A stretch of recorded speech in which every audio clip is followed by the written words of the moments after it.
Give me 7 minutes and I'll show you how I implemented positive habits into my life with ease after failing to do so for over 5 years. I'll also explain why you struggle to create new habits and how to ensure the next habit you decide to create sticks, if you follow the 5 steps that I'll give you that I haven't heard anyone talking about. Now, I've always been obsessed with trying to implement new habits into my life. However, it took me years instead of months to completely integrate a new habit. I tried reading multiple books on habits, I tried using accountability partners and groups, I tried doing challenges like 75 Hard to fast track the habit acquisition process. I couldn't seem to stick to anything. The struggles was just too real for me until I came across the ego depletion theory. And this is a theory that self-control draws upon a limited pool of willpower. An American psychologist, Roy Baumeister, and his colleagues proposed a new model that describes self-control like a muscle which can become both strengthened and fatigued. And then the research proposed that the initial use of the muscle of self-control could decrease when willpower or ego depletion on subsequent tasks. Then Michael Insulis, a professor of the psychology of the University of Toronto, had an alternative view. He said willpower is not a finite resource, but instead acts like an emotion. Willpower beds and flows based on how you actually feel. Now, I believe both are correct, and here is why. Because essentially, ego depletion has everything to do with the thoughts in your head. Imagine your willpower as a battery that depletes every time you use it and you put it to use. With each decision you make, each temptation, each effort of self-control, your battery loses power. Even the simple tasks such as responding to emails, messages, all require a certain level of willpower. And the problem is, when you don't understand how willpower works, you set overly ambitious goals when creating new habits, leading to a negative feedback loop. Because you transition from potentially a poor lifestyle, which included unhealthy diet, not tracking your calorie intake, a lack of exercise, no meditation, no reading, no journaling. And then all of a sudden on Monday, you decide to start a new routine where you put into place to do a proper diet. You start tracking your calories, you commit to a workout session, you start to try and meditate for 10 minutes, read 20 pages, journal, all starting from Monday. And that probably sounds familiar to a lot of you. When you add too much willpower load to your new habits, and then you fail to stick to them, this then causes feelings of guilt and shame, which is the lowest end of the vibration frequency chart.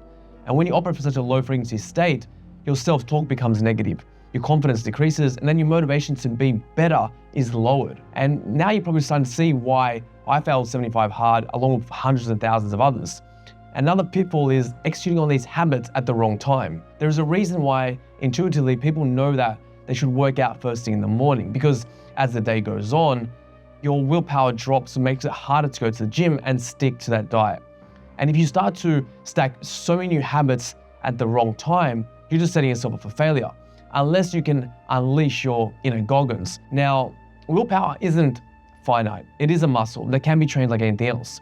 And that willpower battery that you have can actually be recharged. Now, the question is, how do you recharge the willpower battery? Well, if ego depletion has everything to do with the thoughts and emotions in your head, how do we change that? And the answer is through stories. Because stories are the operating system of the mind and your formulas for extending your willpower. Viktor Frankl had this famous quote, "He who has a why to live for can bear almost any how." Viktor Frankl's concept suggests that finding a deep sense of purpose and meaning in life enables individuals to endure a lot more and overcome more suffering and challenges.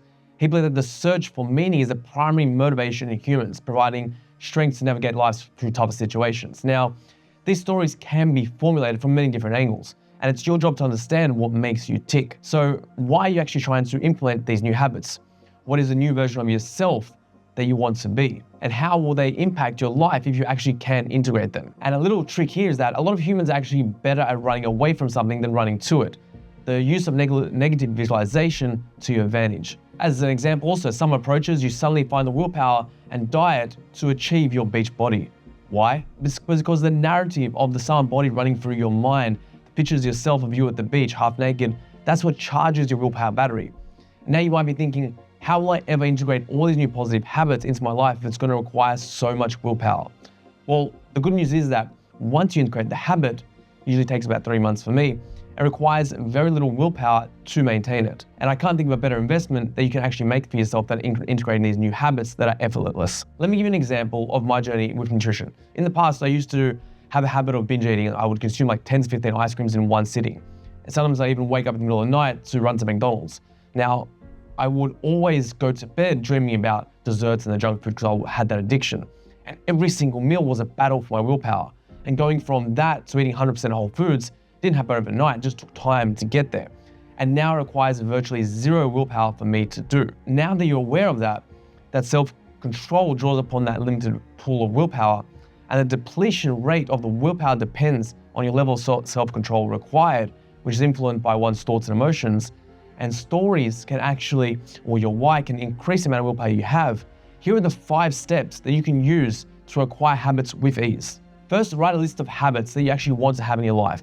Audit the willpower required for new habits based on your current situation. Start small and gradually increase. For example, if you eat processed foods daily, then start by changing specific meals, then progress to days, weeks, and eventually for life. If it's going to the gym, start with 2 days a week, increase to 3 days a week, and then a month. Write a compelling story about why you are choosing to introduce these new habits. Keep this on your phone as a reference check because they will be your fail-safes when times get tough, and you can revert back to them to hopefully refill your willpower.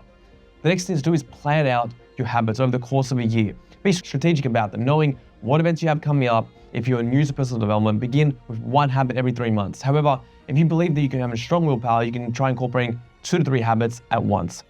Now, at the beginning of your day, you need to prioritize the habits that require the most willpower, while your willpower battery is at its peak. And creating these positive habits is the biggest game changer in order for you to create a better life, and is the highest leverage move that you can actually make. So I hope this short video helped you understand as to why potentially you could implement these new positive habits into your life, and now you have a system for doing so. So if this video helped, hit the subscribe button below and follow for more, and hopefully now you're on your way to creating new habits that last forever.